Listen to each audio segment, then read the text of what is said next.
सो है चलो आज हम लोग पढ़ने जा रहे हैं बायो है का 5th एडिशन है ह्यूमन हेल्थ एंड डिजीज़ और इसको हम लोग निपटा देंगे लगभग। तो देखते हैं कितना टाइम लगता है, लेकिन मेरे हिसाब से 1 घंटा तक लगना चाहिए इसको, 1 घंटा या फिर उससे थोड़ा सा ज़्यादा हो जाना चाहिए। तो चलिए स्टार्ट कर देते हैं बिना किसी टाइम पास करते। चलिए, फादर ऑफ मेडिसिन कौन थे? तो जो भैया ग्रीक हिपोक्रेट्स थे ना, हिपोक्रेट्स वही थे। ठीक है, ये health was considered as a state when there was a balance of certain क्या चीज ह्यूमर्स। पहले गुड ह्यूमर हाइपोथेसिस चलता था, गुड ह्यूमर्स। ठीक है, दिस व्हाट असर्टेड बाई, ये कौन बताया था? तो ग्रीक हिपोक्रेट्स। और जो इंडियन आयुर्वेदा था ये बोला था कि ऐसा होता है। ठीक है, person with black bile belong to hot और कोल्ड पर्सनैलिटी। तो देखो, हॉट पर्सनैलिटी वाला जो था ना, ब्लैक बाइल उसको हुआ करता था पहले, ऐसा लोग मानते थे, लेकिन होता नहीं था। Blood circulation was discovered by, blood circulation कौन डिस्कवर किया था? तो विलियम हार्वे। ठीक है, dash dispute group good human hypothesis. तो वही विलियम हार्वे ने क्या किया कि गुड ह्यूमन हाइपोथेसिस को क्या किया? डिसअप्रूव किया। कैसे? क्योंकि वो ब्लड सर्कुलेशन को खोज लिए। ठीक है, उसके बाद health was affected by, health जो अफेक्टेड था कैसे कैसे? तो पहला तो अपना जेनेटिक डिसऑर्डर्स की वजह से हेल्थ इफेक्ट हो जाता था, दूसरा अपना इन्फेक्शन हो जाता था उससे हो जाता था, या फिर कुछ लाइफ स्टाइल में साइक्लिक चेंजेस हो जाते थे उसकी वजह से हो जाता था। ठीक है, हेल्थ क्या होता है? हेल्थ होता है state of complete physical mental and social wellbeing जो होता है ना, वही होता है क्या? अपना हेल्थ। ठीक है, ये तीनों फिजिकल मेंटल और सोशल वेलबींग जो होगा वही अपना हेल्थ होता है। ठीक है, absence of disease means health, यानी कि कोई भी डिजीज का नहीं होना हेल्थ होता है? तो नहीं भाई, ये मेंटल हेल्थ भी होता है, फिजिकल हेल्थ भी होता है और सोशल वेलबींग भी होना चाहिए। अपने का दिमाग शांत रहना चाहिए। Among non infectious disease dash is the major cause of death. Non infectious में जो कैंसर है ना भाई, कैंसर, इसीलिए वो क्या आता है? मेजर कॉज ऑफ डेथ होता है। Most parasite are not pathogen, this statement is incorrect. तो क्या ये करेक्ट है भाई? This statement is incorrect. तो हाँ बिल्कुल, ये स्टेटमेंट है कि most parasite are not pathogen, यानी कि ये चीज़ सही है कि गलत है? तो ये गलत है, क्योंकि ये मोस्ट पैरासाइट जो होता है वो सिर्फ पैथोजन नहीं होता, कुछ कुछ अच्छे भी होते हैं। ठीक है ना, सब कुछ खराब ही नहीं होता। ठीक है, उसका देखो, टाइफॉइड इज कॉज्ड बाई कौन? Salmonella typhi. ठीक है, this pathogen enter small intestine through, कैसे इंटर करते हैं? Through food and water contamination से वो इंटर कर देते हैं। Some common symptom of typhoid का कॉमन सिम्टम क्या है? तो देखो, उसको सस्टेन हाई फीवर रहेगा, मतलब हाई फीवर रहेगा उसको, कितना? 39 से 40 डिग्री सेल्सियस वाला। ठीक है, उसके बाद देखो, उसको चेंज भी कर सकते हैं हम लोग 9/5 करके, जो डिग्री सेल्सियस प्लस 32 होता था वो ऐसे करके तुम चेंज कर लोगे, फ़ारेनहाइट में निकल के आ जाएगा। 104 के लगभग में बुखार आता है। इंटेस्टाइनल परफोरेशन एंड डेथ में कॉज टाइफॉइड, इंटेस्टाइनल परफोरेशन और डेथ से टाइफॉइड, बिल्कुल ये सीवियर केस ऑफ टाइफॉइड में हो जाता है। इंटेस्टाइनल परफोरेशन एंड छेद हो जाएंगे इंटेस्टाइन में, जिससे ब्लड का लीकेज होने लगेगा। ठीक है, typhoid is confirmed by, typhoid जो होता है वो विडाल टेस्ट हम लोग करते हैं, विडाल टेस्ट। ठीक है, dash nicknamed dash and cooked spread typhoid through food she prepared. बताइए, टाइफॉइड मैरी जो थी ना, वो मैरी मेलोन जो थी उसको हम लोग बोले थे टाइफॉइड मैरी। ठीक है, टाइफॉइड मैरी बोले थे। Pneumonia is caused bye, pneumonia कैसे हो जाता है? तो स्ट्रेप्टोकोकस निमोनिया और दूसरा हीमोफिलस इन्फ्लुएंजा। ठीक है, pneumonia infects dash of lung, pneumonia क्या इन्फेक्ट कर देता है हम लोग को? बताइए, एल्व्यूलाई जो होता है ना, एल्व्यूलाई उसको इन्फेक्ट कर देता है। In dash the alveoli get filled with fluid leading to the severe problem of respiration. तो इन डैश किस में? इन निमोनिया में क्या हो जाएगा? एल्व्यूलाई जो होता है उसके अंदर क्या पानी टाइप का भर जाता है, और उसकी वजह से क्या होता है? रेस्पिरेशन में सांस लेने में दिक्कत आती है। ठीक है, सरफेस एरिया भी उसका चेंज हो जाता है उसके चलते। ठीक है, सिम्टम ऑफ निमोनिया का क्या क्या सिम्टम हो जाता है? तो सबसे पहले उसको ठंडा फीवर हो जाएगा, फीवर लगने से चिल्स होंगे, उसको कफ होगा, हेडेक होगा। ठीक है, यही सब चीज़ हो जाता है। In pneumonia in severe case, pneumonia में जब सीवियर केस हो जाएगा, डैश एंड डैश में turn grey and bluish in colour. बताइए, जो आपके लिप्स होंगे ना, लिप्स और जो नेल होंगे, नेल्स, लिप्स और नेल्स जो होंगे, जैसे कि फिंगर के जितना भी नेल्स होगा वो सब क्या हो जाएगा? Grey to bluish in colour हो जाएगा। क्यों? क्योंकि खून में दिक्कत हो जाता है। जब देखते हैं खून जम जाता है तो थोड़ा ब्लैक टाइप का या फिर ग्रे टाइप का हो जाता है, तो वो इसीलिए निमोनिया में ये होगा कि सांस लेने में दिक्कत हो रहा है ना भाई। कभी आप मरा हुआ जो पोस्टमार्टम वाला जो बॉडी होता है ना, उसको देखोगे, उसको थोड़ा कलर जो होता है वो चेंज हो जाता है, वो रेड नहीं दिखता है। ठीक है, उसका कलर थोड़ा ग्रेइश हो जाता है। क्यों? क्योंकि उसके ऑक्सीजन का कमी हो चुका है, इसलिए वो मर चुका है, तो उसमें ऑक्सीजन की कमी की वजह से हो जाता है, खून जमने लगता है। ठीक है, in plague diphtheria dash are bacterial, और मतलब कि देखो, प्लेग में डिप्थेरिया में बैक्टीरियल होता है कि प्रोटोजोल डिजीज है? प्लेग और बैक्टीरिया जो है वो प्रोटोजोल डिजीज है कि बैक्टीरियल है? तो भाई बैक्टीरियल है ना, प्लेग चूहों में होता था। ठीक है, चूहा प्लेग फैलाता था पहले, और डिप्थेरिया। ठीक है, plague diphtheria is caused bye, मतलब वो कॉज कैसे हो जाता है, तो इसका देखो ये दिया हुआ तो नहीं है लेकिन इसका एक याद रखना ही पड़ेगा कि यर्सीनिया पेस्टिस जो था ना, पेस्टिस उससे, और एक होता था कॉरिनेबैक्टीरियम डिप्थेराई जो होता था उसकी वजह से हो जाता था प्लेग और डिप्थेरिया, ठीक है। उसके देखो dysentery is the only bacterial disease, क्या डिसेंट्री ही सिर्फ है, तो नहीं भाई, सिर्फ डिसेंट्री थोड़ी ना है। डिसेंट्री के अलावा तुम्हारा मान लो कि ये बैसिलरी है, तुम्हारा अमोइबिक डिसेंट्री है, हाँ, और तुम्हारा जो मतलब मेजरली अमोइबिक डिसेंट्री है यही ह्यूमंस में पाया जाता है, तो इसको याद रखना है अमोइबिक डिसेंट्री, ठीक है। Common cold is caused bye, common cold कैसे हो जाता है, तो भाई राइनो वायरस ने, आपने पढ़ा होगा 50 बार राइनो वायरस, ठीक है। Rhino virus infect nose, respiratory passage and the lungs. Rhino virus जो होता है वो इन्फेक्ट करता है नोज़ को, रेस्पिरेटरी पैसेज और लंग्स को, तो क्या ये बात सही है, तो नहीं भैया, सिर्फ लंग्स को इफेक्ट करता है, मतलब ये लंग्स को सिर्फ इफेक्ट नहीं करता है, बाकी सबको करता है, लंग्स को थोड़ा इन्फेक्ट कर देगा भाई, लंग्स को इन्फेक्ट कर देगा तो बहुत ज़्यादा दिक्कत हो जाएगा, तो मतलब जब भी आपको बुखार लगेगा तो आपका लंग्स ही खराब, फेफड़ा खराब हो जाएगा, ऐसा थोड़ी ना हो जाएगा, तो इसीलिए लंग्स को इन्फेक्ट नहीं करता है, सिर्फ रेस्पिरेटरी पैसेज और नोज़ में आपकी ब्लॉकेज ये सब ले आता है। कॉमन कोल्ड लास्ट फॉर कितने, 3 से 7 दिन के लिए ही होता है common cold. Sore throat and hoarseness does not occur in common cold, तो नहीं भाई होता है, डज नॉट क्यों लिख दिया, होता तो है, तुमको गला में खराश हो जाता है, तुमको अजीब सा भारी आवाज़ लगता है, ये सब क्या कॉमन कोल्ड का सिम्टम है। Malignant malaria is caused bye, malignant malaria जो होता है वो प्लाज्मोडियम फैल्सीपैरम होता है, ये डेडलीस्ट होता है, डेडलीस्ट, और ये कहाँ पाया जाता है, अफ्रीका, ये सब में अफ्रीका में पाया जाता है, उसके चलते में वहाँ पे ना एक क्या बोलते हैं, एक मतलब कि जो वहाँ पे एक मॉस्कीटो होता है जो कि काट लेता है, वहाँ पे सिकल सेल कॉमन है, सिकल सेल अनीमिया, ये सिकल सेल अनीमिया जो है उससे ये क्या बोलते हैं मैलिग्नेंट मलेरिया से बचा लेता है अपना सिकल सेल अनीमिया, ठीक है। तो ये चीज़ इंपॉर्टेंट है याद रखना।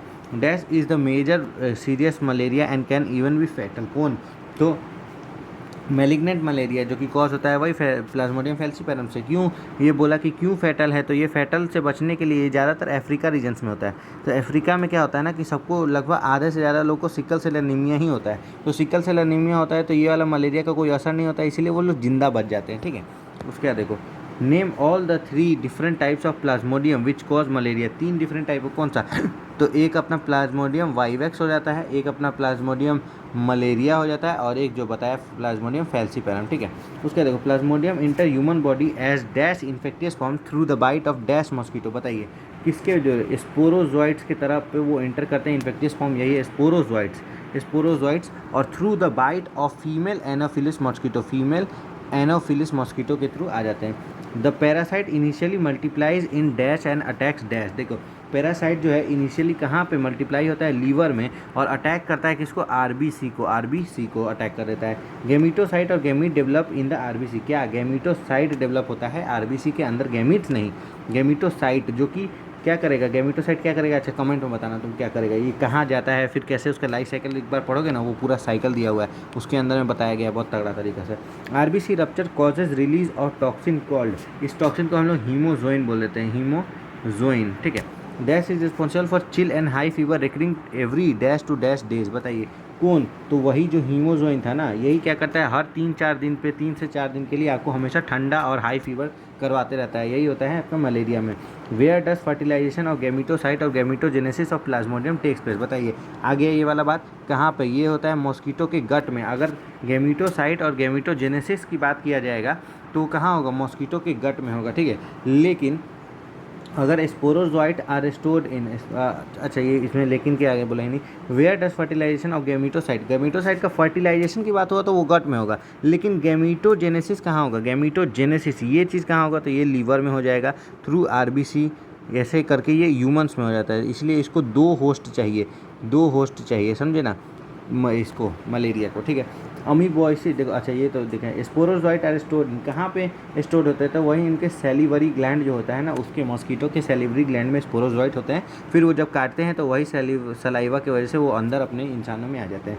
अमीबॉइसिस is caused by dash small and large intestine, बताइए एमोबॉइसिस जो होता है वो एंट अमीबा हिस्टोलिटिका की वजह से हो जाता है, और कहाँ, लार्ज इंटेस्टाइन में। Amoebiasis is also called dash and is caused by bacteria और प्रोटोजोन, देखिए अमीबॉइसिस जो होता है वो अमोइबिक डिसेंट्री कॉज करता है, और ये कैसे प्रोटोजोआ की वजह से हो जाता है, प्रोटोजोआ। सिम्टम ऑफ अमीबोसिस, इसका सिम्टम क्या हो जाता है? तो पहला तो अपना वो सीधी सी बात है, जब पेट में हो रहा है तो कॉन्स्टिपेशन सीधे मार दो डायरेक्ट ही। दूसरा हम लोग क्या मार देंगे, कॉन्स्टिपेशन हो रहा है तो एब्डोमिनल पेन भी हो जाएगा साथ में, एब्डोमिनल पेन, और उसके वजह से क्या हो जाएगा, क्रैम्प्स आने लगेंगे, ठीक है। तीसरा अपना क्या हो सकता है कि stool with excess mucus, stool with excess mucus हो जाएगा, ठीक है। उसके बाद क्या हम लोग मान सकते हैं, एक और मान लो कि चौथा जो हो जाएगा, मान लो ब्लड क्लॉट, मान लो ब्लड क्लॉट, यही सब होता है, सीधी सीधी जो जो दिमाग में आए ना वही सब उसका सिम्टम हो जाएगा। Dash act as mechanical carrier for entamoeba, कौन? हाउस फ्लाई जो होती है ना भाई, हाउस फ्लाई बहुत खतरनाक चीज़ है, यही इसका मतलब फैलाती है, ठीक है। Dash and dash are called round worm and filarial worm respectively, तो कौन? एस्केरिस एंड वुचेरिया जो है वही राउंड वार्म और फिलेरियल वार्म, वुचेरिया जो है फिलेरियल वार्म और एस्केरिस जो है वो राउंड वार्म करता है, ठीक है। एस्केरिस कॉज क्या कॉज करता है? एस्केरियासिस कॉज करता है, और उसके सिम्टम्स क्या है? तो एस्केरियासिस में तुम्हारा क्या हो जाएगा, अपना तो पहले इंटरनल ब्लीडिंग होने लगेगा, ठीक है, मस्कुलर पेन होने लगेगा, ठीक है, फीवर होने लगेगा, ठीक है, फिर अनीमिया हो जाएगा, ब्लड का कमी हो जाएगा, ठीक है, फिर उसके बाद अपना ब्लॉकेज ऑफ इंटेस्टाइनल पैसेज होने लगेगा, ठीक है, ये सब चीज़ होने लगता है उसके बाद, ठीक है। एस्केरियासिस ट्रांसमिटेड बाय, कैसे ट्रांसमिट हो जाते हैं?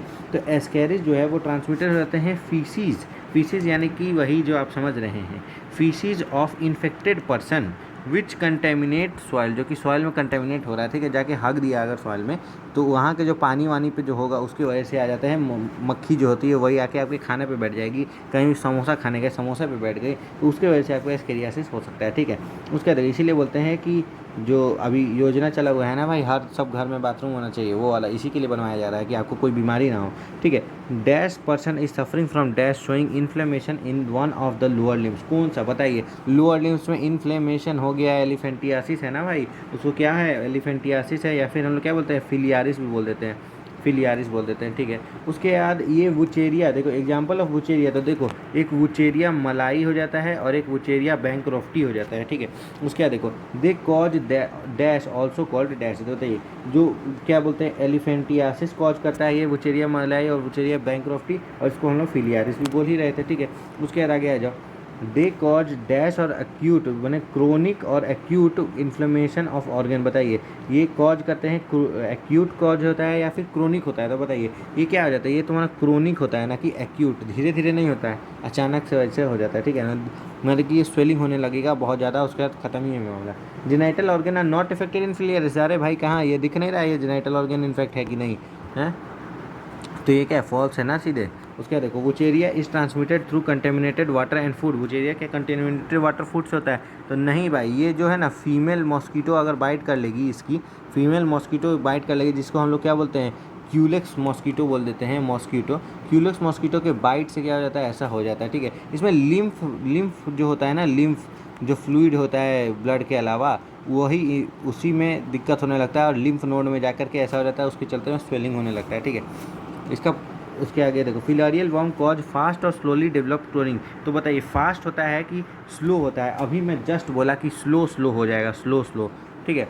Wuchereria usually lives in lymphatic of upper limb, कहाँ अपर लिम में? नहीं भैया, यहाँ लोअर लिम दिख रहा है तो लोअर लिम, ठीक है। उसके बाद आ जाओ कि what is shown in diagram 2, तो ये डायग्राम 2 में क्या शो किया गया है, ये वाला, तो डायग्राम 2 में बेचारे को रिंग वार्म हो गया, यहाँ पर देखो फंगस का ग्रोथ हो गया, ठीक है ना, इसीलिए इसको रिंग वार्म हो गया है। Genera of fungi responsible for ring warm, कौन सा जेनरा ऑफ फंजाई जो होता है वो रिंग वार्म तुम्हारा कॉज करता है? तो क्या बोल देते हैं उसको, माइक्रोस्पोरम, माइक्रोस्पोरम, उसके बाद ट्राइकोफाइटोन और एपिडर्मोफाइटोन, एपिडर्मोफाइटोन जो हो जाता है ना वो, यानी माइक्रोस्पोरम, ट्राइकोफाइटोन और एपिडर्मोफाइटोन जो हो जाएगा वही उसका फंजाई का जो जिंदा है जो कि ये रिंगवर्म कॉज करता है, ठीक है। Dash is one of the most infectious disease in man, most infectious disease तुम्हारा कौन सा हो जाता है बेचारा, रिंगवर्म हो जाता है।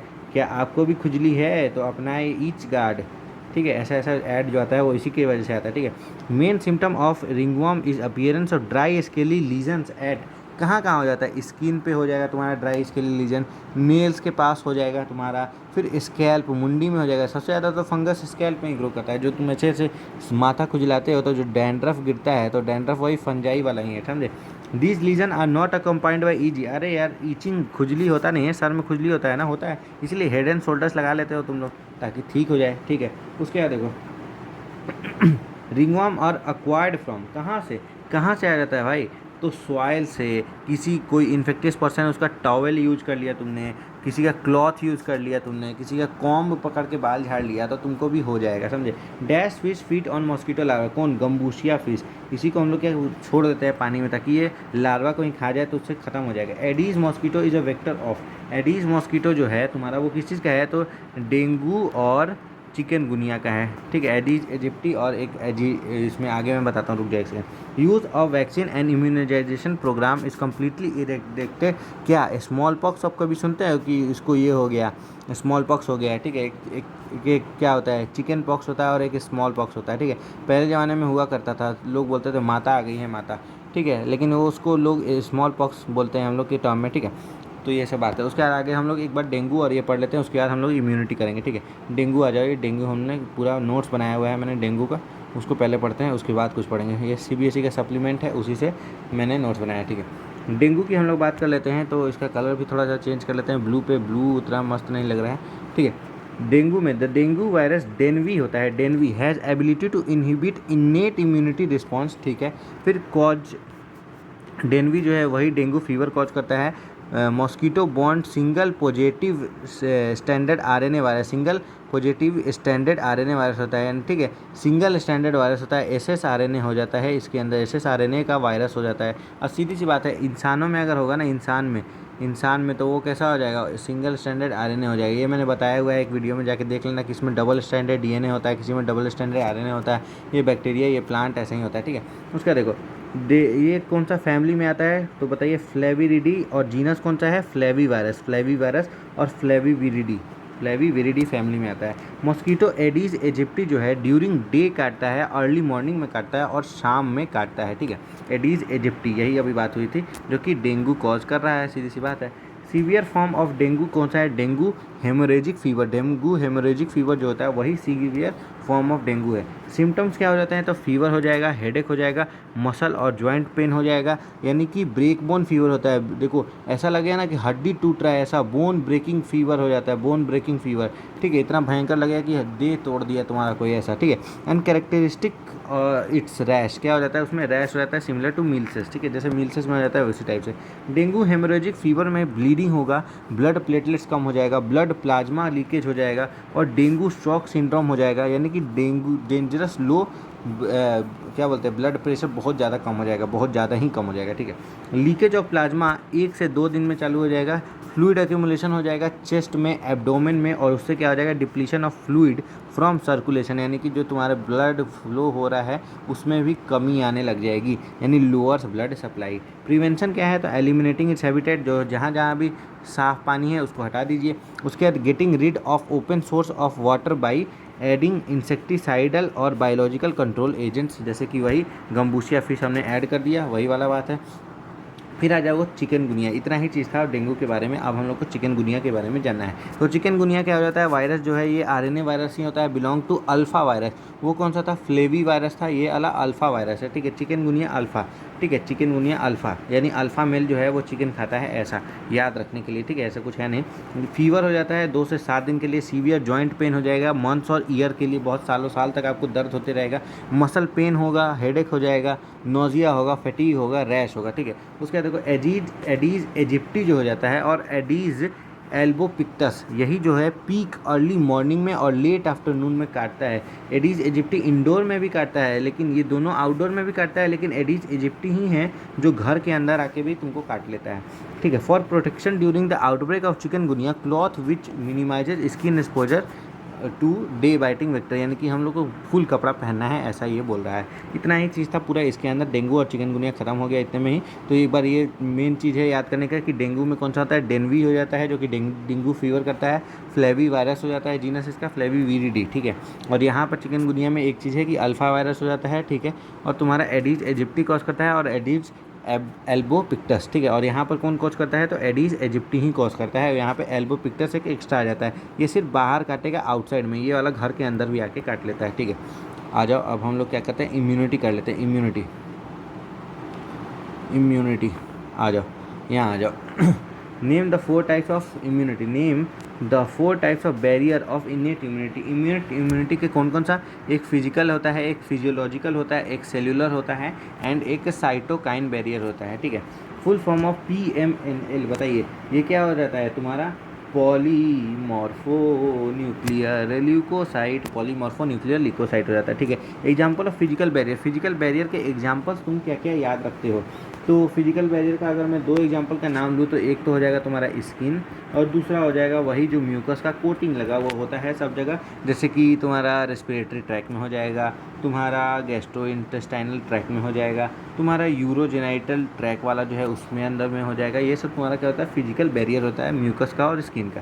फिजियोलॉजिकल बैरियर क्या हो जाता है, फिजियोलॉजिकल बैरियर ये तुम्हारा क्या हो जाता है, जैसे कि एसिड पाया जाता है HCl इन स्टोमक, ठीक है।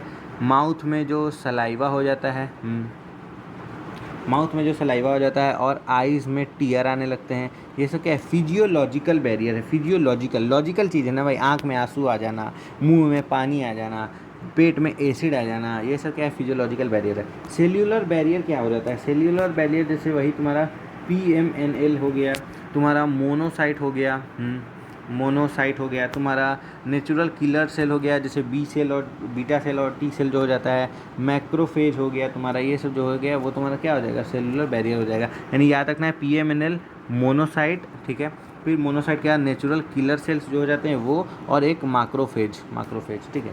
एग्जांपल ऑफ साइटोकाइन बैरियर वही अल्फा इंटरफेरोन जो कि वायरस इन्फेक्टेड सेल हो जाता है, वायरस इन्फेक्टेड सेल जो हो जाता है उसके लिए ये होता है अल्फा, माने कि alpha interferon specially virus infected AIDS वाले के लिए होता है। लेकिन अगर इंटरफेरोन्स में बोलूँ, इंटरफेरोन्स ये किसके लिए होगा, फॉर वायरस इन्फेक्टेड सेल, यानी कि जिस सेल को वायरस इन्फेक्ट करेगा उसमें हम लोग क्या इंटरफेरॉन छोड़ देंगे, ठीक है।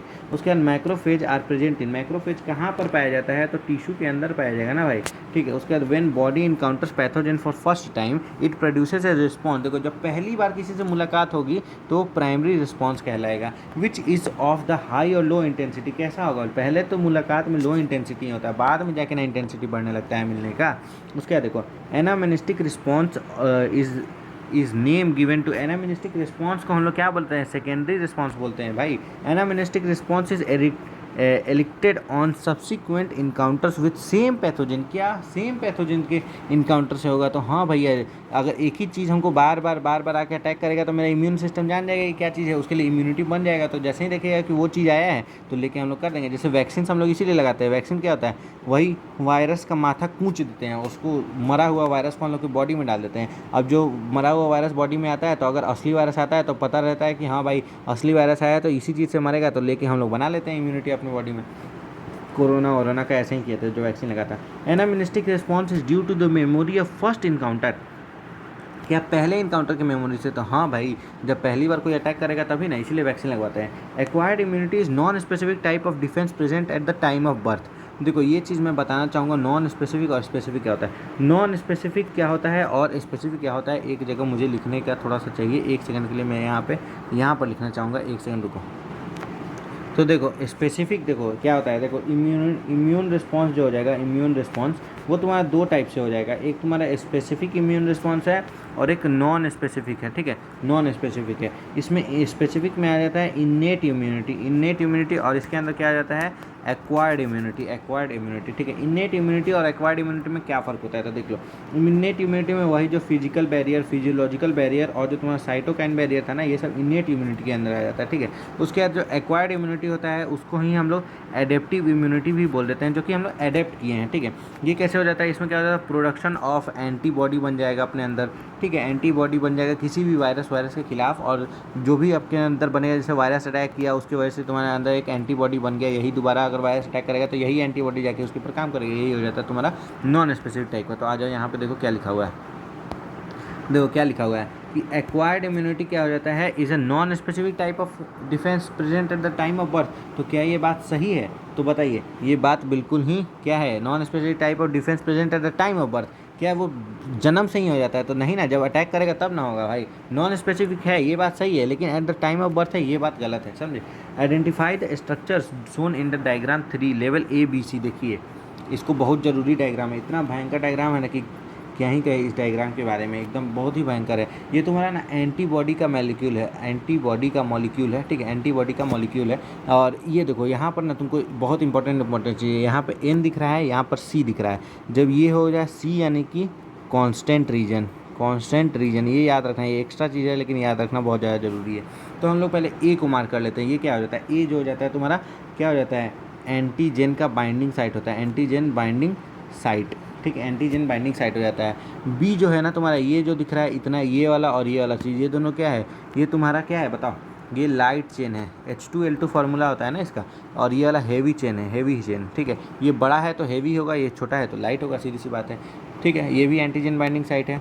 तो नाइट्रोजन देखो यहाँ जहाँ एन वाला होगा वहाँ पर क्या हो जाएगा, यहाँ जहाँ पे देखो सी यानी कि कार्बन का टर्मिनल, और यहाँ एन टर्मिनल सी टर्मिनल पे कांस्टेंट रीजन, एन टर्मिनल पे एंटीजन बाइंडिंग साइट हो जाएगा, एंटी एन से एन, समझे, ऐसा याद रखना है तुमको। ओके, ये चीज़ याद रखना जरूरी है। T cell help B cell to produce antibody, T cell help करते हैं बी सेल को ताकि वो एंटीबॉडी बनाए, बिल्कुल हाँ, टी सेल्स ही जो हैं वही हेल्प करेंगे बी सेल्स को ताकि वो एंटीजन बना दे, एंटीबॉडी बना दे, ठीक है। Antibody is represented as, antibody को हम लोग कैसे रिप्रेजेंट करते हैं, अभी जस्ट बोला H2L2 के फॉर्म में। Name all the different type of antibody present in the human के अंदर जितने भी एंटीबॉडी हैं तो वो कौन सा होता है बताइए, गेम खेलने लगते हैं, GAMED, गेम्ड, ही गेम्ड मी, कैसे, तो यही हो जाएगा तुम्हारा IgG, IgA, IgM, IgE, IgD, समझे, इसीलिए इसको याद रखना है गेम्ड से। ओके, डैश मीडिएट CMI, कौन, टी लिम्फोसाइट जो हो जाता है वही CMI मीडिएट करता है। Dash is responsible for graft rejection, graft rejection के लिए कौन होता है, वही सेल मीडिएटेड इम्यूनिटी होता है, वही ग्राफ्ट रिजेक्शन कर देता है, जो कि ऑर्गन ट्रांसप्लांटेशन, अगर कोई ऑर्गन ट्रांसप्लांट कर रहा है उसमें ग्राफ्ट होता है, वही ऑर्गन को हम लोग ग्राफ्ट बोलते हैं, उसी को ट्रांसप्लांटेशन में रिजेक्ट कर देगा, बोले नहीं ये मेरा नहीं है, इसको हटाओ फेंको यहाँ से, ऐसा। Dash and dash are essential before undertaking any graft, क्या चीज़, तो पहले हम लोग क्या करेंगे, टिश्यू मैचिंग करा लेंगे, उसको उल्लू बनाएंगे हम लोग, टिश्यू मैचिंग कराएंगे और ब्लड ग्रुप का मैचिंग करा लेंगे ना, तो हमको लगेगा उसको उल्लू बेवकूफ़ बना देंगे हम लोग, समझे। The patient have to take dash drug at the dash drug all the life even after organ transplantation, कौन सा ऐसा, मतलब कि the patient have to take dash drug all life even after organ transplantation, organ transplant करने के बाद भी हम लोग को ना थोड़ा सा इम्यूनो सप्रेसेंट देना होगा, यानी कि इम्यूनिटी को थोड़ा सा सप्रेस करके रखना पड़ेगा ताकि वो जान नहीं जाए भाई, अगर जान जाएगा तो उस ऑर्गन को मार के गिरा देगा, पूरा करोड़ों रुपये बर्बाद हो जाएगा, ऐसा समझे। उसके बाद देखो define active immunity, active immunity क्या हो जाता है, देखो एक्टिव इम्यूनिटी क्या हो जाता है, जब होस्ट जो है उसको हम लोग एंटीजन से एक्सपोज कर दिए, हाँ, और उसके बाद जो है वहाँ से एंटीबॉडी बनने लग गया होस्ट बॉडी से, तो यही है तुम्हारा एक्टिव इम्यूनिटी, समझे। मतलब कि when host is expose to antigen तो antibodies are produced in the host body, simple सी बात है, यही है। Active immunity is very fast, active immunity बहुत ज़्यादा ही तेज होता है, तो नहीं भाई फॉल्स है, स्लो होता है active immunity. Example of natural passive और आर्टिफिशियल पैसिव इम्यूनिटी क्या है, नेचुरल पैसिव और आर्टिफिशियल पैसिव इम्यूनिटी का एग्जांपल बताइए। तो नेचुरल पैसिव इम्यूनिटी का एग्जांपल कौन सा होता है, अपना वही कोलेस्ट्रम जो हो जाता है फर्स्ट मिल्क में जो पाया जाता है, और दूसरा जो प्लेसेंटा से हम लोग को मिल जाता है वही है नेचुरल अपना, जो कि ओरिजिनल नेचुरल है। और आर्टिफिशियल में कौन होगा, एंटी वेनम हो जाता है, हम लोग एंटी टेटनस का दे देते हैं, एंटी वेनम, एंटी टेटनस, ये सब जो हो जाता है ना, ये सब क्या होता है, आर्टिफिशियल पैसिव इम्यूनिटी हो जाता है। जैसे एक और मान लो कि जैसे तुम लोहे से कट जाते हो, मान लो कि कहीं पे लोहा पड़ा हुआ है तो तुम जाके टेटनस का सुई लगवाते हो ना, वो भी यही है, पैसिव इम्यूनिटी वाला ही खेल है, ठीक है। उसके बाद कोलेस्ट्रम हैव अबंडेंट IgA और IgG एंटीबॉडी, तो कोलेस्ट्रम के पास जो होता है क्या हो जाता है, IgA हो जाता है, IgG नहीं होता, ठीक है। कोलेस्ट्रम इज कौन सा कलर का हो जाता है, येलो कलर फ्लूइड हो जाता है, येलो कलर फ्लूइड, ठीक है। Foetus also receive antibody from placenta during delivery के बाद भी एंटीबॉडी प्लेसेंटा के थ्रू आता है, तो हाँ भाई आता है, कौन सा, IgG आ जाता है, ठीक है ना, जी। उसके देखो व्हाट इज़ एंटीटॉक्सिन, एंटीटॉक्सिन क्या हो जाता है, तो जो एंटीटॉक्सिन क्या हो जाता है, वही जो परफॉर्म्ड एंटीबॉडी है ना, परफॉर्म्ड एंटीबॉडी है, जैसे किसी भी टॉक्सिन के खिलाफ, जैसे मान लो कोई टॉक्सिन है उसके खिलाफ जो भी अगर परफॉर्म्ड एंटीबॉडी हमने बना के उसको स्टोर कर लिया और तुरंत, जैसे मान लो कि किसी को सांप काट लेता तो हम लोग एंटी वेनम दे देते हैं ना, वही है एंटीटॉक्सिन, यानी कि तुरंत कोई चीज़ हमको देना है ताकि उसको ख़त्म ही कर दे भाई, उसका इंतजार नहीं करे कि हाँ भाई अब वो अपना एंटीबॉडी बनाएगा, वो सब नहीं, तुरंत जो एंटीबॉडी बनाया है उसको डाल दिए उसके अंदर, समझे। इन case of dash and dash quick immune response is required, किसके केस में क्विक इम्यून रिस्पॉन्स चाहिए हम लोग को, तो टेटनस वाले में और स्नेक बाइट में हम लोग को क्या चाहिए, क्विक इम्यूनिटी रिस्पॉन्स चाहिए, ठीक है। In case of snake bite active और पैसिव इम्यूनाइजेशन इज प्रेफर्ड। बताइए, जैसे ही स्नेक बाइट होगा तो हम लोग को पैसिव इम्यूनिटी चाहिए, एक्टिव इम्यूनिटी अपने अंदर बन जाता है, पैसिव इम्यूनिटी बाहर से लेना पड़ता है, बाहर से, समझे, बाहर से।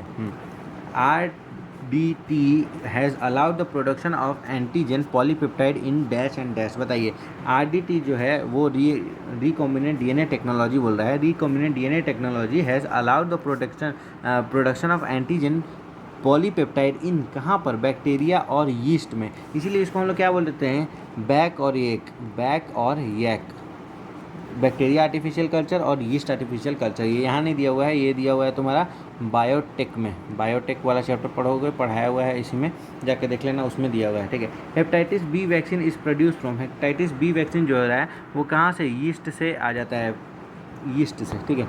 आगे देख लेते हैं।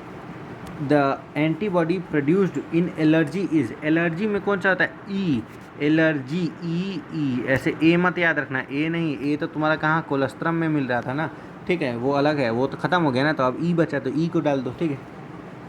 Running nose is a symptom of allergy, क्या रनिंग नोज सिम्टम है एलर्जी का, तो हाँ भाई, छींक आने लगता है ना तुमको, पॉलन एलर्जी हो जाता है, धूल डस्ट घुस जाता है तो छींक आने लगता है, ठीक है। Allergy is due to the release of chemicals like dash and dash from the dash cell. कौन सा एलर्जी जो है, जैसे कि कौन सा, हिस्टामिन और सेरोटोनिन जो होता है कौन से सेल से, तो मास्ट सेल से रिलीज होने लगता है। अच्छा, एक और बात बताओ, सेरोटोनिन और हिस्टामिन हमने एक और जगह पढ़ा है बॉडी फ्लूइड्स में, और वो बताना कहाँ पे पढ़ा है हमने, ल्यूकोसाइट जो है ना उसके अंदर में पढ़ा है, ए ग्रैन्यूलो में कि ग्रैन्यूलो में, ये भी बताना, और ए ग्रैन्यूलो और ग्रैन्यूलो के अंदर में भी किसके अंदर स्पेसिफिक पढ़ा है, कौन सा है वो ल्यूकोसाइट जिसके अंदर हमने ये पढ़ा है, ठीक है। मैंने कौन सा है वो, तो मैंने लिम्फोसाइट है, न्यूट्रोफिल है, इओसोनोफिल है, बेसोफिल है, कौन सा है ये बताना मुझे, ठीक है। उसके बाद आ जाओ, drug which reduces symptom of allergy are, drug जो कि रिड्यूस करता है सिम्टम ऑफ एलर्जी वो कौन सा होता है, एंटी हिस्टामिन, एड्रेनलिन एंड कौन सा, स्टेरॉयड वाला, कॉर्टिसोल वाला, ये सब जो हो जाता है ये क्या करता है, सिम्टम ऑफ एलर्जी को कम कर देता है। हम लोग को सबसे पहले देना होता है एंटी हिस्टामिन ताकि उसका कम हो जाए, फिर एड्रेनलिन दे देंगे तो थोड़ा सा ताकत वाकत बनेगा, स्टेरॉयड्स दे देता है लोग, कॉर्टिसोल दे देता है लोग, कॉर्टिसोल, ठीक है। उसका example of auto immune disease, auto immune disease का एग्जाम्पल कौन सा है भाई, रूमेटाइडल आर्थराइटिस है तुम्हारा, हसीमोटो टाई क्या बोलते हैं, थायरॉयडाइटिस है, हसीमोटो थायरॉयडाइटिस है, दो तीन और बता देता हूँ, यहाँ दो ही लिखा हुआ है, लेकिन एक रूमेटोइडल आर्थराइटिस और एक हसीमोटो थायरॉयडाइटिस है। तो देखो ये दोनों तो हो गया, उसके अलावा तुम क्या याद सकते हो कि जो तुम्हारा सोरियासिस है, वाइटिलिगो है, ठीक है। फिर उसके बाद मायोस्थीनिया ग्रेविस है तुम्हारा, मायोस्थीनिया ग्रेविस हो जाता है, एसएलई हो जाता है, क्या बोलते हैं एसएलई का फुल फॉर्म क्या होता है, सिस्टमिक लूपिस, माने कि लूपस और एरिथीमाटोसिस, ठीक है। उसका एसएलई ये हो गया। उसके बाद हम लोग क्या बोलते हैं, टाइप 1 का डायबिटीज़ है, टाइप 1 डायबिटीज़ मेलाइटस, ठीक है, मेलाइटस याद रखना है। और एक ग्रेव्स डिजीज़ है, ये सब एनसीईआरटी में दिया हुआ है, ग्रेव्स डिजीज 11th-12th मिला के, इसलिए मैं यहाँ पे एक जगह लिख दिया ऑटो इम्यून डिसऑर्डर कौन कौन सा है। उसके बाद primary lymphoid organ are, primary lymphoid organ तुम्हारा कौन कौन सा हो जाता है, प्राइमरी लिम्फॉइड ऑर्गन तुम्हारा कौन कौन सा है, तो बोन का मैरो है, बोन मैरो और थाइमस, ये जो है तुम्हारा प्राइमरी लिम्फॉइड ऑर्गन है, ठीक है। स्प्लीन, सेकेंडरी लिम्फॉइड ऑर्गन कौन कौन सा है, तो स्प्लीन हो गया, लिम्फ नोड हो गया, टॉन्सिल हो गया, पेयर्स पैचेस हो गया, स्मॉल इंटेस्टाइन और अपेंडिक्स में पेयर्स पैचेस पाया जाता है, ठीक है। Immature lymphocyte mature in antigen sensitive lymphocyte in primary और सेकेंडरी लिम्फॉइड ऑर्गन। तो बताइए, immature lymphocyte mature to antigen sensitive lymphocyte in primary और सेकेंडरी लिम्फॉइड ऑर्गन। तो बताइए क्या हो जाएगा, प्राइमरी में ही ना होता है, जो इमैच्योर लिम्फोसाइट होता है वो मैच्योर होता है प्राइमरी लिम्फॉइड ऑर्गन, ना कि सेकेंडरी में, सेकेंडरी में मैच्योर्ड फॉर्म जाता है, ठीक है। Dash provide the site of interaction of the lymphocyte with the antigen, कौन सा चीज़, तो सेकेंडरी लिम्फॉइड ऑर्गन जो है ना वही site of interaction of lymphoid with antigen, यानी सेकेंडरी जो है ना, यानी कि ये जैसे स्प्लीन हो गया, ये सब में मुलाकात होता है असली तुम्हारा एंटीबॉडी से, यही यहाँ पे आता है, खत्म हो जाता है, ठीक है। Dash is the main lymphoid organ where lymphocyte is produced, main कौन सा है जिसमें प्रोड्यूस होता है, तो तुम्हारा bone marrow, bone marrow main है, ठीक है। उसके बाद देखो thymus is located near heart and beneath the breast bone, तो बिल्कुल सही बात है। Thymus does not reduce in size with age, this statement is incorrect, तो हाँ इनकरेक्ट स्टेटमेंट है क्योंकि वो एज के साथ साथ छोटा होता रहता है बाय द टाइम, इसलिए देखते हैं बूढ़ा लोग को थोड़ा ज़्यादा बीमार पड़ते हैं। At the by the time of puberty is attend the thymus reduces to a very small size, thymus puberty के साथ थाइमस क्या हो जाता है, बहुत कम हो जाता है, तो हाँ भाई एज बढ़ते ही थोड़ा थोड़ा छोटा होते लगता है, ठीक है। उसके बाद देखो तो देखो टी लिम्फोसाइट कहाँ मैच्योर होते हैं, तो अपना जो बोन का मैरो है, बोन मैरो है और थाइमस है उसी के अंदर ना मैच्योर होंगे भाई, प्राइमरी वाले में मैच्योर होते हैं। Spleen is dash shaped and is a graveyard of RBC, और स्प्लीन का शेप कौन सा होता है, बीन शेप्ड हो जाता है। It mainly contents dash and dash, mainly क्या कंटेंट कर लेते हैं भाई, तो अपना जो लिम्फोसाइट होता है और जो फैगोसाइटोस मैंने क्या बोलते हैं फैगोसाइट्स और जो लिम्फोसाइट हो जाता है ना वो ये रखते हैं। It act as filter of blood, तो हाँ बिल्कुल सही बात है। उसके बाद देखो spleen have large reservoir of, किस चीज़ का लार्ज रिजर्वायर होता है, तो आरबीसी के एरिथ्रोसाइट्स बोल देते हैं इसको, ठीक है। लिम्फ नोड जो हो जाता है, एरिथ्रोसाइट लिखो ज़्यादा बेहतर होगा, क्या लिख देते हैं एरिथ्रोसाइट, ठीक है। Lymph node are solid structure, क्या वो सॉलिड स्ट्रक्चर है, तो हाँ भाई लिक्विड थोड़ी ना हो जाएगा। माल्ट का फुल फॉर्म क्या होता है, तो म्यूकोसा एसोसिएटेड लिम्फॉइड टिश्यू जो हो जाता है वही माल्ट हो जाता है। Malt constitute about -% of lymphoid tissue, कितना 50%, बहुत बार पूछ चुका है, इस बार भी नीट में आ चुका है ये वाला, मार्क करिए इसको। उसके आगे देखो एड्स का फुल फॉर्म क्या है भैया, तो एड्स का फुल फॉर्म है acquired immunodeficiency syndrome. AIDS is not a congenital disease, क्या ये कंजेनाइटल डिजीज़ नहीं है, तो हाँ बिल्कुल सही बात है, ये तुमको मिलता है, कंजेनाइटल डिजीज़ नहीं है ये, तुम खुद तुम्हारे गलतियों से हो जाता है या फिर किसी की गलती नहीं भी होती है तब भी हो जाता है, ठीक है। Dash means group of symptom, group of symptom को हम लोग क्या बोलते हैं, सिंड्रोम बोल देते हैं। AIDS was the first reported in year dash and has killed more than dash million person. AIDS was first reported in year कौन सा, 1981 में, एंड किल्ड मोर देन कितना, 25 मिलियन पीपल को वो मार दिया। AIDS was caused by dash which is a member of group of virus called, बताइए AIDS जो होता है वो कैसे हो जाता है, HIV की वजह से हो जाता है, ठीक है। और वो जो वायरस का ग्रुप है जिसको हम लोग बोल देते हैं रेट्रो वायरस, इसके वजह से हो जाता है वायरस कॉल्ड रेट्रो वायरस। यही इंसानों में एड्स कॉज करने के लिए, कैंसर वैंसर के लिए यही जिम्मेदार है, कौन, रेटेरो वायरस, ठीक है। उसके बाद transmission of HIV infection occurs through, transmission of HIV कैसे हो जाता है, तो बताइए पहला तो अगर आपका सेक्सुअल कांटेक्ट हो गया किसी इन्फेक्टेड पर्सन के साथ, ट्रांसफ्यूज़न ऑफ ब्लड हो गया, ठीक है। उसके बाद शेयरिंग ऑफ नीडल्स हो गया, ठीक है। उसके बाद क्या हो जाता है, मतलब कि इन्फेक्टेड मदर टू फीटस में भी आ जाता है, ठीक है। ऐसे ऐसे बहुत सारा हो जाता है। The genetic material in HIV is RNA और DNA, इट इज़ इन्वेलप्ड और अनइन्वेलप्ड, तो बताइए जो जेनेटिक मटेरियल हो जाता है HIV में वो क्या हो जाता है, RNA होता है, ठीक है। Retro virus single standard RNA, और इन्वेलप्ड हो जाता है कि अनइन्वेलप्ड होता है, इन्वेलप्ड होता है, यूकैरियोटिक सेल है, ठीक है। People are high risk of HIV are, high risk of HIV are क्या हो जाएगा, देखो people with high risk of HIV किसको किसको होगा, जिसका मल्टीपल सेक्स पार्टनर हो, जो ड्रग एब्यूज़ करता हो ना, ड्रग एडिक्ट जो हो, वो एक ही सुइया से 5 लोग ड्रग मार लेते हैं, उससे हो जाएगा। फिर उसके बाद रिपीटेड ब्लड का ट्रांसफ्यूजन होने लग जाए, ठीक है ना, खून से खून मिलने लगे ऐसा। फिर उसके बाद तुम्हारा क्या बोल सकते हैं कि जो बेचारा बच्चे जो पैदा हुए हैं, चिल्ड्रेन जिसकी मदर HIV पॉजिटिव थी, उसका बच्चा को भी HIV हो जाता है, ठीक है। HIV spread only through body fluid, सिर्फ बॉडी फ्लूइड की वजह से होता है, तो हाँ भाई सिर्फ बॉडी फ्लूइड की वजह से होता है। ये मत सोचना कि वो मुझे छू देगा तो मुझे HIV हो जाएगा, ऐसा कुछ नहीं होता है। वो मुझे नाखून से मार देगा तो HIV हो जाएगा, ऐसा कुछ नहीं होता है। जब तक ब्लड का कॉन्टैक्ट नहीं होगा तब तक HIV नहीं होगा, ठीक है। HIV infection person should be isolated from family और सोसाइटी, क्या उसको आइसोलेट कर देना चाहिए, अलग उसको ले जाकर फेंक देना चाहिए कहीं पे, तो नहीं, ऐसा नहीं है, फैमिली के साथ रहे लेकिन वही देखे कि ब्लड का ट्रांसफ्यूजन ना हो, ठीक है। Time lag between infection and appearance of symptom is usually, कितना भाई, बहुत ज़्यादा, 5 से 10 साल लग जाता है भाई, 5 से 10 साल, समझे। ये जो तुम्हारा इन्फेक्शन होने में और उसका सिम्टम आने में 5 से 10 साल लग जाता है, यानी कि लगभग मान लो कि HIV अगर इसको 30 साल की उम्र में हुआ है तो वो 40-50 तक तो उसको पता लगने में हो जाएगा, कि 40 साल तक उसको पता लगेगा कि उसको HIV हुआ था, ठीक है, 10 साल के बाद, ठीक है। उसके देखो HIV इंटर्स into the macrophage and forms viral DNA, क्या वो वायरल डीएनए बना देता है क्या? तो हाँ भैया, बिल्कुल सही बात है। एचआईवी क्या करता है, माइक्रोफेज में घुसता है और वायरल डीएनए का फॉर्मेशन स्टार्ट कर देता है, ठीक है। Dash act as HIV factor, कौन एक्ट करता है? तो मैक्रोफेज जो हो जाता है ना, मैक्रोफेज, यही तुम्हारा एचआईवी फैक्टर हो जाता है। बहुत ही इंपॉर्टेंट है, मार्क करिए। Enzyme used in HIV virus replication, enzyme जो है जो कि यूज होता है एचआईवी वायरस रेप्लिकेशन में, वो कौन सा होता है? वो होता है रिवर्स ट्रांसक्रिप्टेज, क्योंकि आरएनए से मुझे क्या करना है, डीएनए बनाना है, तो रिवर्स ट्रांसक्रिप्टेज ही लगेगा ना। Infected cell can survive while virus are being replicated और रिलीज, इन्फेक्टेड सेल जो होता है वो सर्वाइव कर जाता है, और जो क्या बोलते हैं, वायरस हो जाता है वो रेप्लिकेट और रिलीज होता है। तो हाँ, बिल्कुल सही बात है। और उसका देखो, एचआईवी अटैक कौन सा लिम्फोसाइट बताइए? तो बेचारा जो टी लिम्फोसाइट होता है उस पर, बी पे नहीं होता है, ठीक है। ये भी इंपॉर्टेंट चीज़ है कि किस पे अटैक, द टी लिम्फोसाइट, ना कि बी लिम्फोसाइट, ठीक है। एड्स, ये भी आ चुका है नीट में। AIDS person starting suffering from infections that could have been otherwise overcome, ठीक है। देखो क्या बोल रहा है, देखो, AIDS person start suffering from infection that could be otherwise overcome, यानी कि यही ओवरकम हो रहा है एड्स से।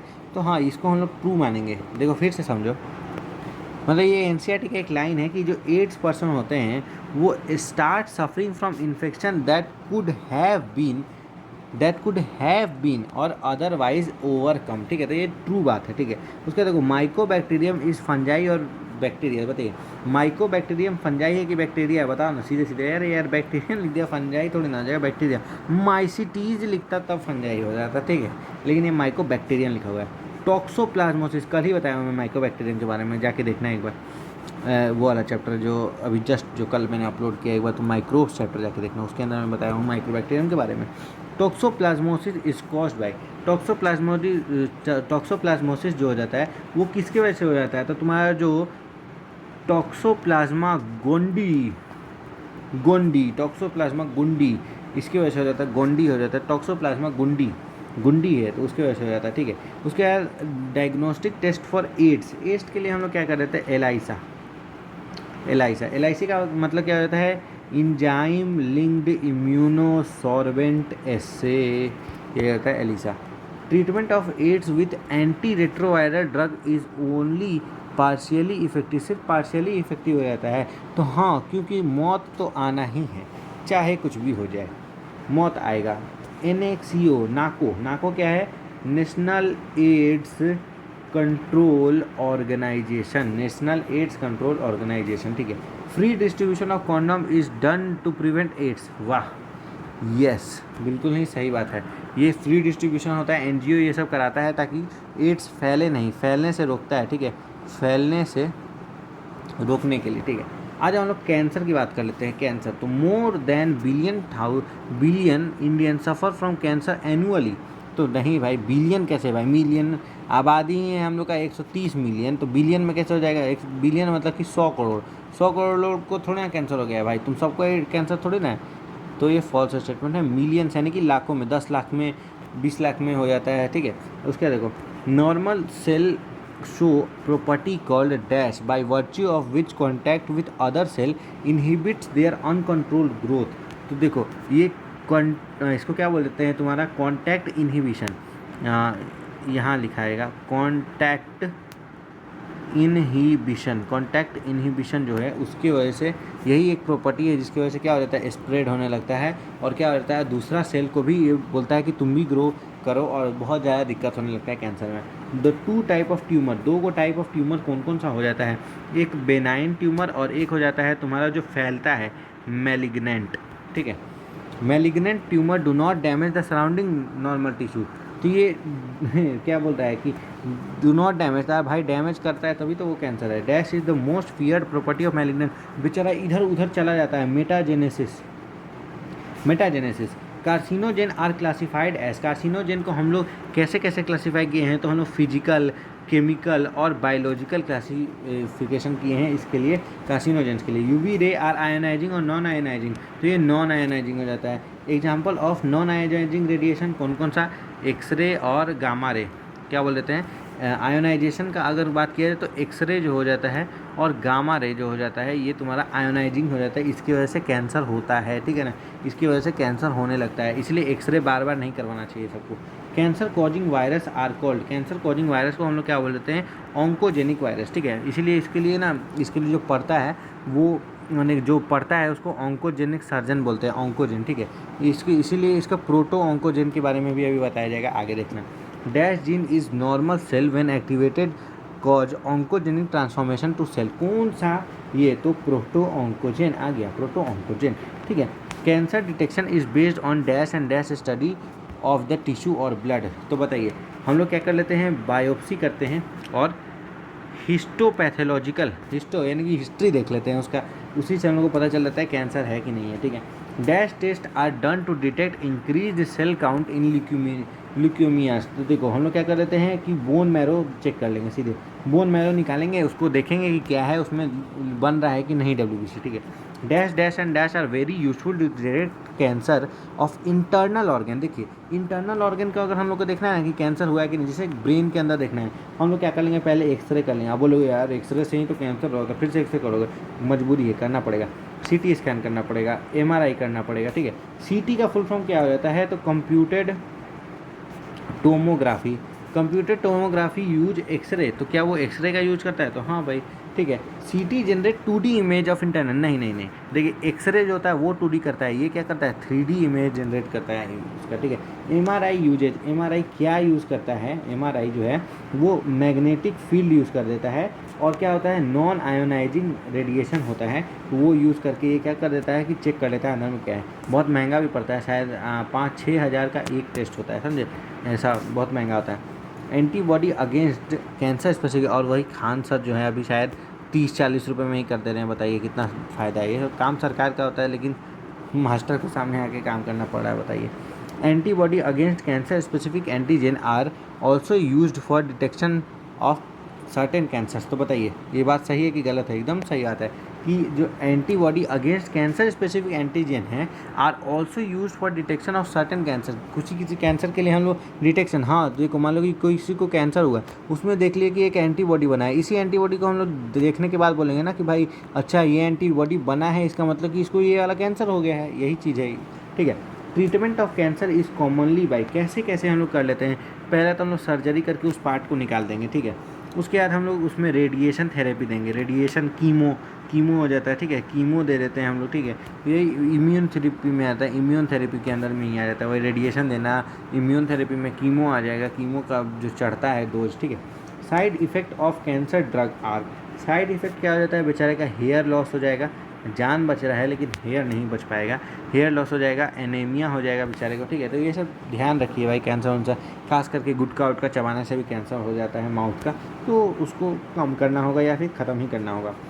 As tumour cells are made of our own cells, they are not destroyed by immune system, वो डिस्ट्रॉय नहीं होते हैं अपने इम्यून सिस्टम से, तो नहीं भाई, क्यों नहीं होंगे, अपना सेल है तो उससे क्या मतलब है भाई, इम्यून सिस्टम उसको भी चाहता है कि हटाए, क्योंकि वो एबनॉर्मल सेल ग्रोथ है ना भाई, बहुत ज़्यादा हो जा रहा है, तो वो इम्यून चेक करेगा कि क्या हो रहा है भाई, क्या। अब मान लो कि घर में कोई बच्चा बदमाशी करता है तो ये थोड़ी ना बोल के छोड़ देते हैं उस बच्चे को, जाने दो अपने घर का बच्चा है, इसको क्यों मारे, उसको तो कुत्ते की तरह मारते हैं, तो ऐसे ही अपना भी बॉडी उसको कुत्ते की तरह मार के भगाता है, लेकिन नहीं भाग पाता है, तो क्या करेंगे, चतुर बच्चा है। Dash activates immune system and helps in destroying tumour, अभी मैंने बोला कि अल्फ़ा इंटरफेरोन कहाँ पे पढ़े थे, साइटोकाइन बैरियर में हम लोग पढ़े थे, याद करो, बोला था कि कैंसर में काम आएगा, देख लेना, ठीक है। उसके बाद आगे आ जाते हैं हम लोग, बायोलॉजिकल रिस्पॉन्स मॉडिफायर का एग्जाम्पल भी वही होता है, अल्फ़ा इंटरफेरोन। अब आज हम लोग ड्रग और एल्कोहल अब्यूज़ के बारे में बात कर लेते हैं, बहुत ही इम्पॉर्टेंट चीज़ है। रुक जाओ, मैं इसका भी मेरे पास एक बहुत शानदार पेज का PDF है जो कि बहुत ही भयंकर है, उसको करने के बाद 2 मिनट के अंदर में तुम सारे क्वेश्चन का आंसर दे दोगे। तो आओ मैं इसको एक बार इंपोर्ट कर लेता हूँ।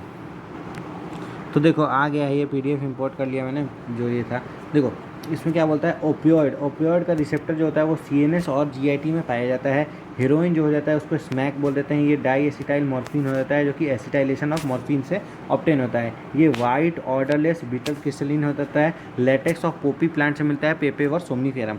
स्नोटिंग और इंजेक्शन से ये लिया जाता है। डिप्रेसेंट होता है, स्लोज डाउन बॉडी फंक्शन। अगर इसका आए तो मॉर्फिन का कुछ इस प्रकार से बनता है, ठीक है ना। ये N और CH3 है, यहाँ पर ये H है और यहाँ पे फिर से OH है, यहाँ पे OH है। तो ऐसा क्लोज स्ट्रक्चर बनता है। मॉर्फिन में क्लोज स्ट्रक्चर बनता है जो कि सीडेटिव और पेन किलर की तरह काम आता है, ठीक है। उसके बाद देख लेते हैं हम लोग ओपियम पोपी का ऐसा ही प्लांट होगा, ऊपर में ऐसा कुछ बना हुआ होगा मोटा मोटा, और यहाँ पर भी ऐसा ऐसा स्ट्रक्चर बना हुआ होगा। ये याद रख लेना कि ऐसा दिखता है।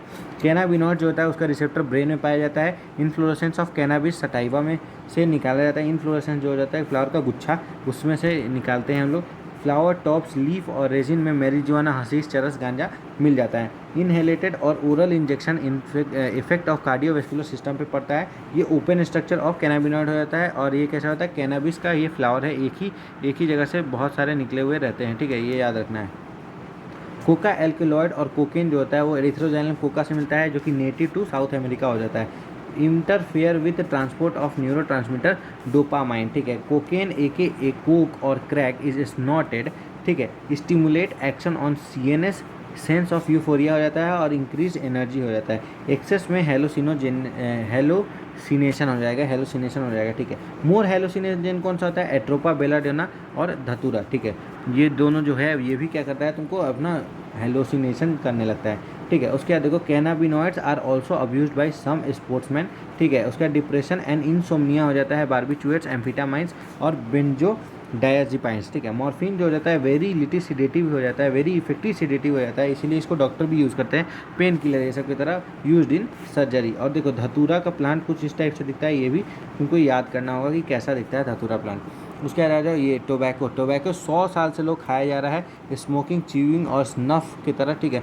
निकोटीन एल्कलॉइड एड्रिनल ग्लैंड में काम करता है, एड्रेनलिन और नॉन एड्रेनलिन रिलीज करेगा, उसके चलते बीपी बढ़ जाएगा, हार्ट रेट बढ़ जाएगा, ठीक है, निकोटीन से।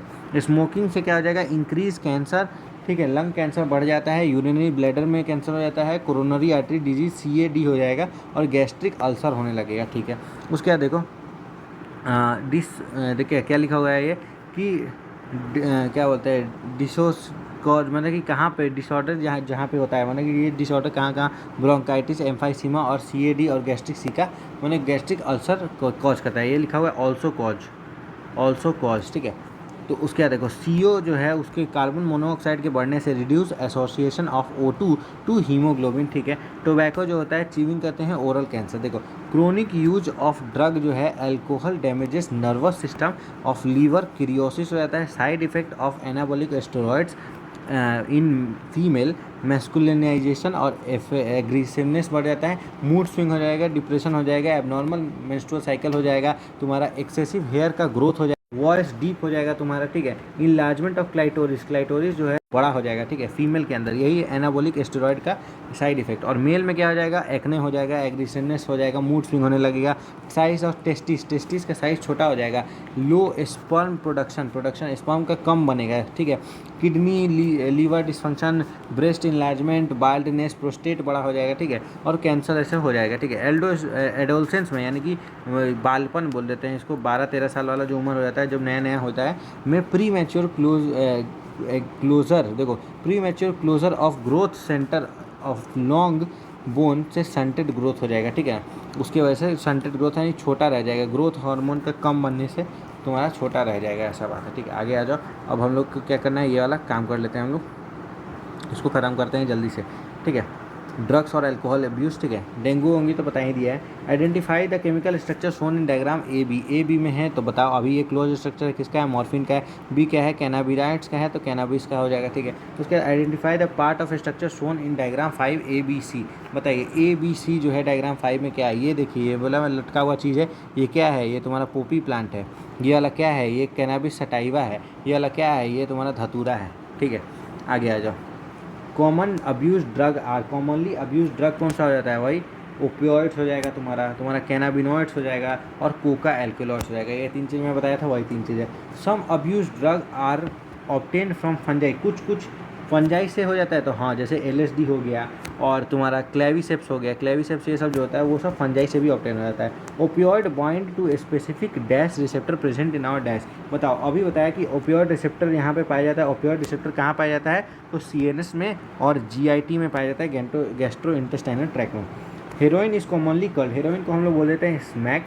हेरोइन का केमिकल नेम है diacetylmorphine, acetylation of morphine से पाया जाता है। स्मैक वाइट कलर का हो जाता है, ऑर्डरलेस हो जाता है और बिटर क्रिस्टलिन कंपाउंड हो जाता है। Smack is obtain from the acetylation of, किसके एसिटाइलेशन से स्मैक ऑब्टेन हो जाता है तुम्हारा?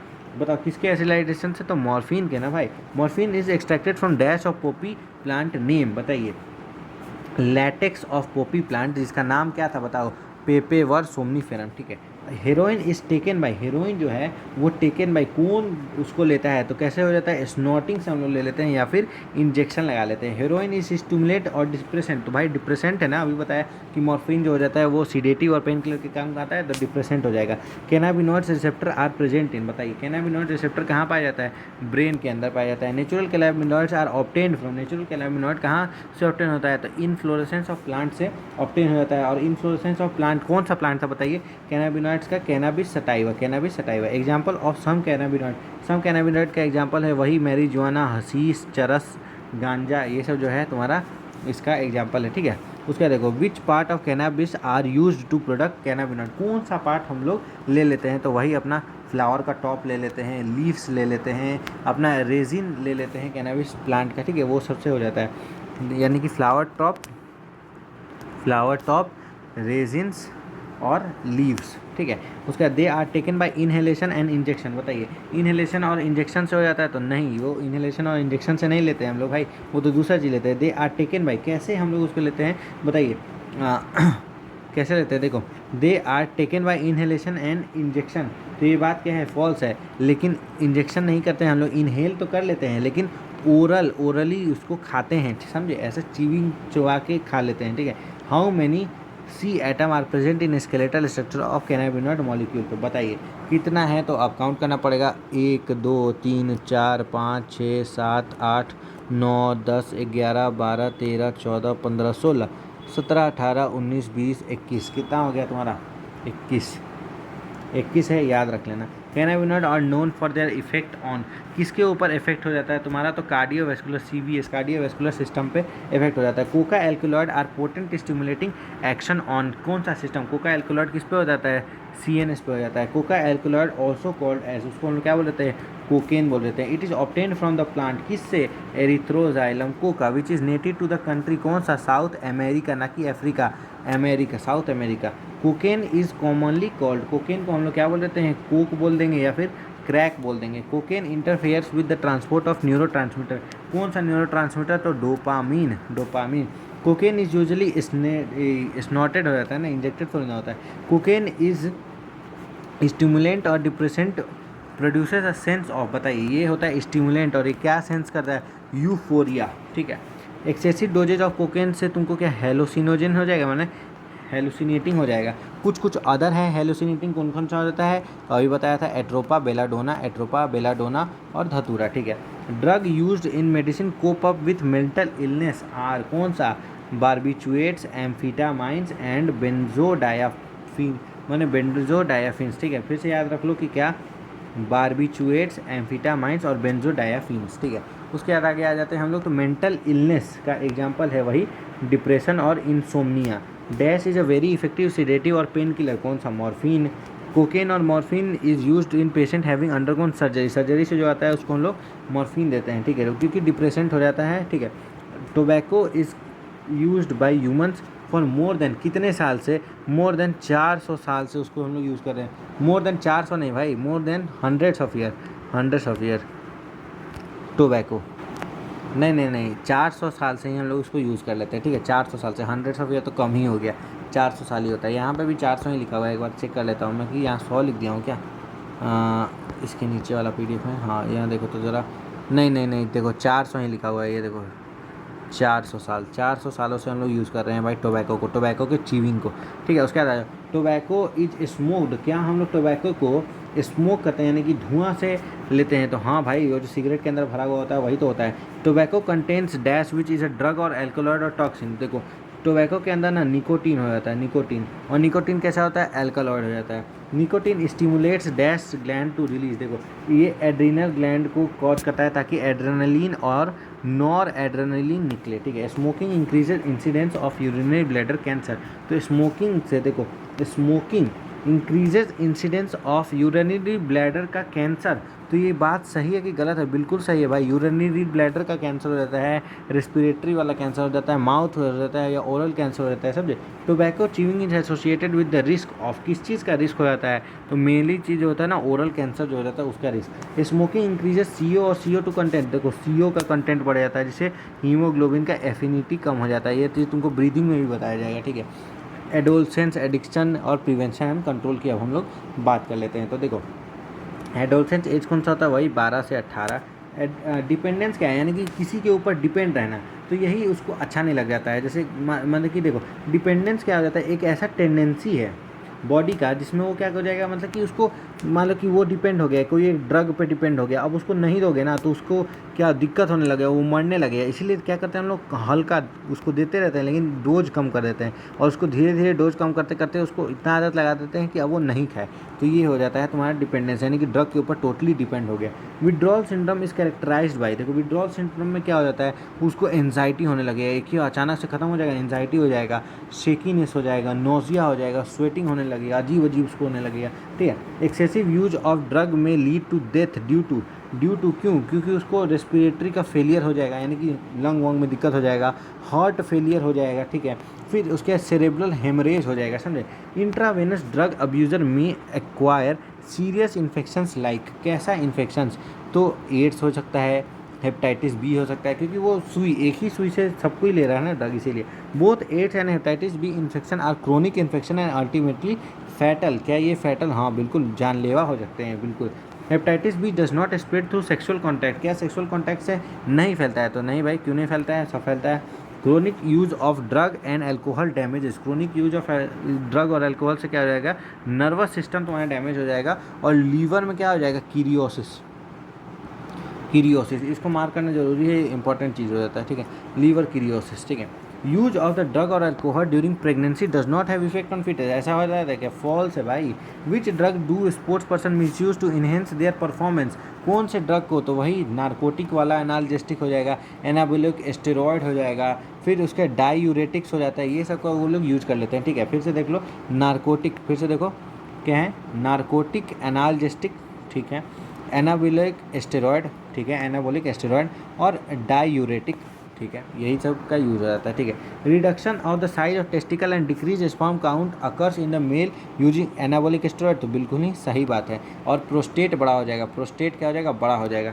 Side effect of anabolic steroid in female, तो वही सबसे इसका मेन जो है ना, ये 8 दिया हुआ है, लेकिन 8 में बता दिया हूँ कि वही मैस्कुलिनिटी, एग्रेसिवनेस हो जाएगा, मूड स्विंग हो जाएगा, डिप्रेशन हो जाएगा, मेंस्ट्रुअल साइकिल, ये सब में अंतर हो जाएगा।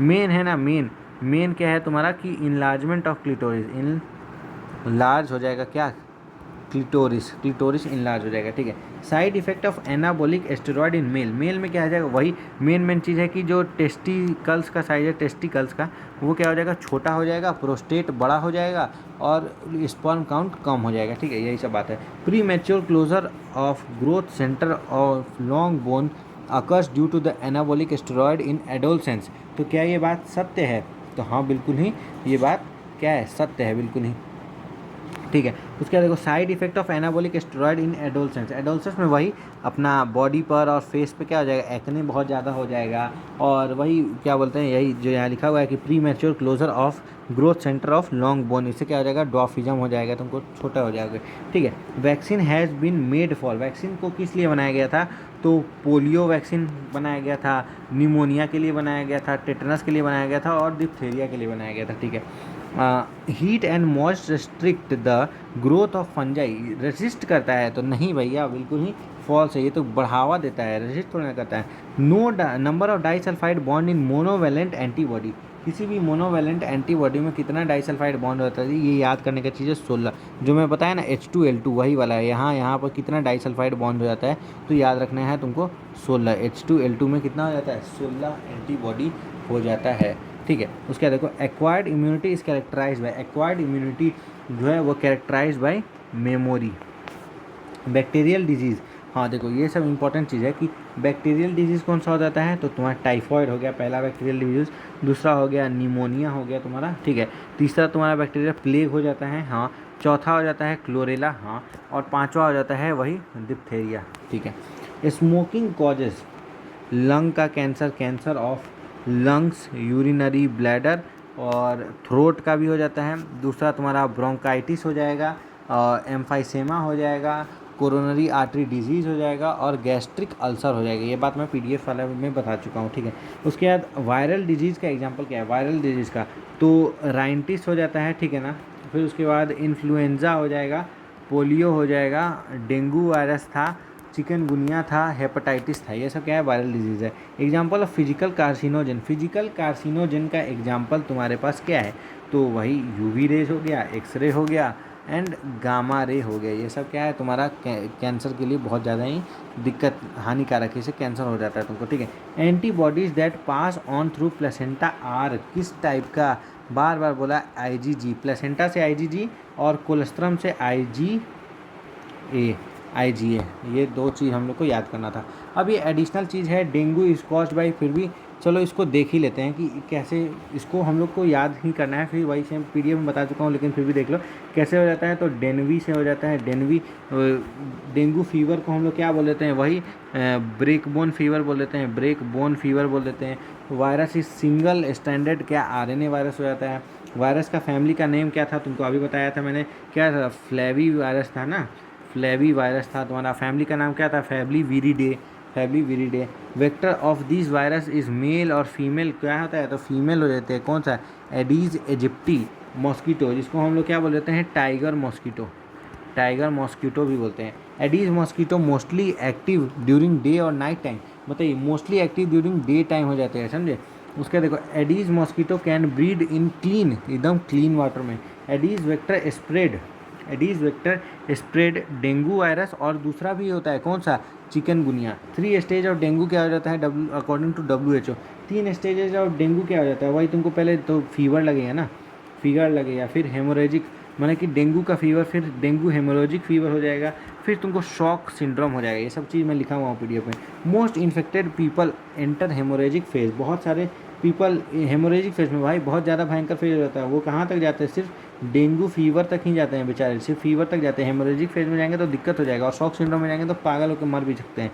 डेंगू फीवर का सिम्टम क्या हो जाता है, अब देखो सिम्टम इतना सारा तुमको याद करने का जरूरत है नहीं कि डेंगू फीवर में क्या हो जाता है, वही ब्रेकबोन फीवर होता है, हड्डी टूटने वाला दर्द हो जाता है, छींक सर्दी, ये सब हो जाता है, ये सब तुमको याद करने का उतना जरूरत नहीं, ठीक है। डेंगू हेमोरेजिक फीवर में क्या हो जाता है, उसका सिम्टम क्या हो जाता है, तो वही तुम्हारा वही फिर से फीवर हो जाएगा तुम्हारा। ये सब बहुत चीज़ है, ये सब को इसको और इसको हटा दो क्योंकि ये चीज़ दिया हुआ नहीं है, जो नीट से बाहर है उसको नहीं पूछने का जरूरत है। Dash test is use to diagnosis of platelet count, platelet count के लिए हम लोग क्या कर लेते हैं बताइए, प्लेटलेट काउंट को हम लोग करने के लिए क्या कर लेते हैं, एक आ जाता है टॉर्निक्वेट टेस्ट, टॉर्निक्वेट टेस्ट। इसके वजह से हम लोग क्या कर लेते हैं, प्लेटलेट काउंट चेक कर लेते हैं। वैक्सीन यूज इन डेंगू, देखिए डेंगू में हम लोग कौन सा वैक्सीन यूज़ कर लेते हैं, जो कोरोना में किए थे RT-PCR और CBC हम लोग करा लेते हैं उसमें, ठीक है ना। उसके बाद देखो उसके बाद आगे आ जाओ, तो ट्रीटमेंट ऑफ डेंगू ये सब का ज़रूरत है नहीं कि क्या क्या करते हैं हम लोग, वही दवाई ववाई देते हैं, ठीक है, एनाल्जेस्टिक ये सब देते हैं, दर्द वर्द कम हो। Prevention of dengue is mainly based on the prevention from mosquito, ठीक है। Chikungunya is also called as, तो इतना कुछ जानने का जरूरत है नहीं, लेकिन कुछ ट्विस्टेड बॉडी डिजीज़ हो जाता है, ठीक है, ऐसे ही कुछ कुछ बोल देते हैं इसको। Positive agent of chikungunya, chikungunya का पॉजिटिव एजेंट कौन सा है, वही चिकनगुनिया वायरस है। चिकनगुनिया वायरस को हम लोग क्या बोल दिए थे, एक बार देख लेते हैं फिर से। चिकनगुनिया वायरस जो कि RNA वायरस हो जाता है, belongs to alpha virus, alpha virus से बिलोंग करता है, लेकिन इसका नाम ही है चिकनगुनिया वायरस, ठीक है। फैमिली क्या है उसका, तो वही टोगा विरिडी बोला था ना, टोगा विरिडी, ठीक है। Mode of transmission of chikungunya वही सेम, फीमेल एडीज एजिप्टी काट लेता है, ये कहाँ, ये इंडोर आउटडोर दोनों में काट लेता है, और एक ये वाला होता है, क्या नाम था इसका, एडीज एल्बोपिक्टस, एक एडीज एल्बोपिक्टस जो कि आउटर में ही काटता है, ठीक है, एल्बोपिक्टस भी लिख लो। वॉज फर्स्ट आइसोलेटेड इन, कहाँ पे हुआ था, तो पहले बार ना हम लोग तंजानिया में, जनरल नॉलेज है छोड़ दो। Vaccine use for chikungunya, chikungunya के लिए कोई वैक्सीन अवेलेबल ही नहीं है। इंक्यूबेशन पीरियड, हाँ ये कितना हो जाता है, 3 से 6 दिन में, मत पकड़ लो ना, 5 दिन का इंक्यूबेशन पीरियड हो जाता है। सिम्टम विम्टम डायग्नोसिस प्रिवेंशन इसका कोई भी मतलब नहीं है कि क्या करना है, गम्बूसिया फिश ये सब बस याद रख लेना। Tumour cell avoid destruction by detection of the immune system. Tumour cell क्या डिस्ट्रक्शन और डिटेक्शन बाय इम्यून सिस्टम, बिल्कुल ही सही बात है। Heroin is extracted from which plant, अच्छा ये चीज़ तो ये है किस प्लांट से हो जाता है, तो पापावर सोमनीफेरम। याद हो गया, सारे चीज़ हो गया। अब यहाँ पर 1 घंटा 8 मिनट के अंदर आपका सारा चीज़ कंप्लीट हो चुका है। मैं 1 घंटा ही मानूंगा, क्योंकि 1 घंटा मानने के पीछे कारण है। 1 घंटा मानने के पीछे यही कारण है कि मैं आपको ये भी बताया हूँ पूरा बढ़िया से और ये भी बताया हूँ पूरा बढ़िया से। तो चलिए इस वाले वीडियो को कर रहे हैं एंड थैंक यू, जय हिंद जय भारत।